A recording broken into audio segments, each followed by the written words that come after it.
honourable member for Leeds, Grenville, Thousand Islands, Rideau Lakes. The Prime Minister said that we should judge him by the prices at the grocery store. Well, beef prices, apples, rice, infant formula, so many things are all up in price. Well, do you know what else is up? It's food bank use. Now, Canadians have to budget, especially during hard times, and that's exactly what they expected from the self-described man with the plan. Canadians need to see a budget from this Liberal government so that they can see what the plan is to reverse 10 years of Liberal tax increases and the effects of their inflationary spending. When will we see a budget? L'honorable ministre des Finances.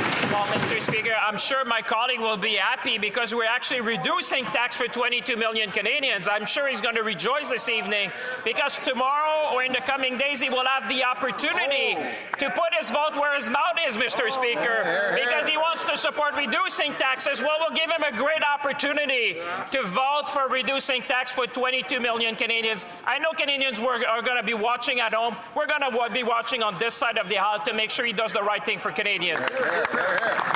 Member for Leeds, Grenville, Thousand Islands, Rideau Lakes. It was this Prime Minister that said that the metric that he should be judged by is the price of food at grocery stores. And prices are up, and so is food bank use. And we have been calling relentlessly for them to put a budget in front of this House. And in fact, Parliament has spoken and has said that this Prime Minister must put a budget forward this spring. So the Prime Minister hasn't delivered on his promise to lower food prices or deliver affordable food.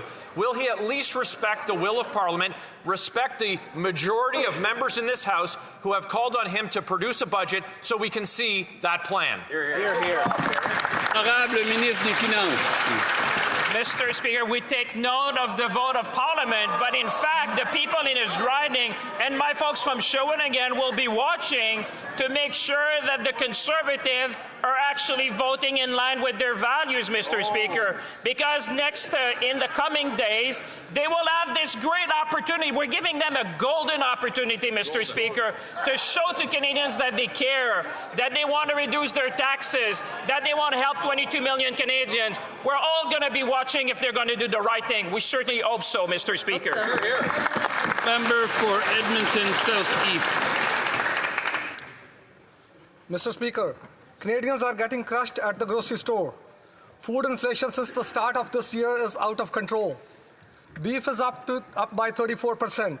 Oranges are up by 26%, and the list goes on. 10 years of Liberal inflationary deficit have record number of Canadians going into food banks. Single mothers watering down milk for their kids. Canadians eating less nutritious food. Liberals now increasing spending by 8%, which they promised at 2%.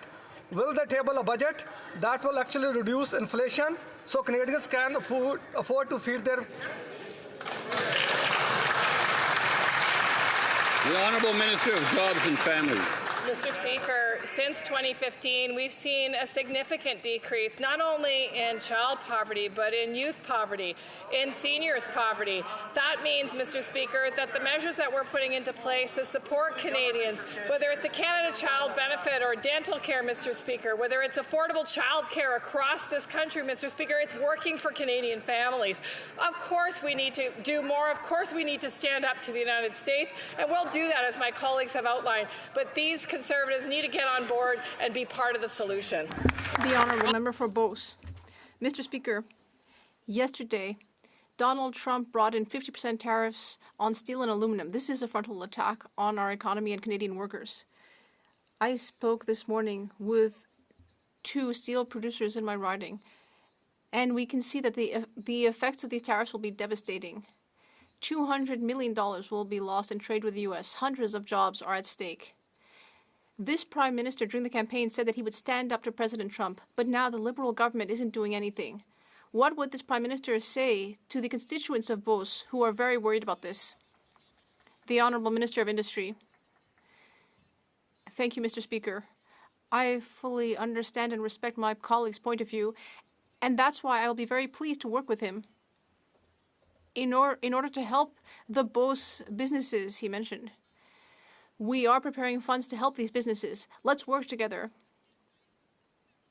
Together, let's stand up to the American government, which is bringing in these illegal, unjustified tariffs. Member for Saanich Gulf Islands.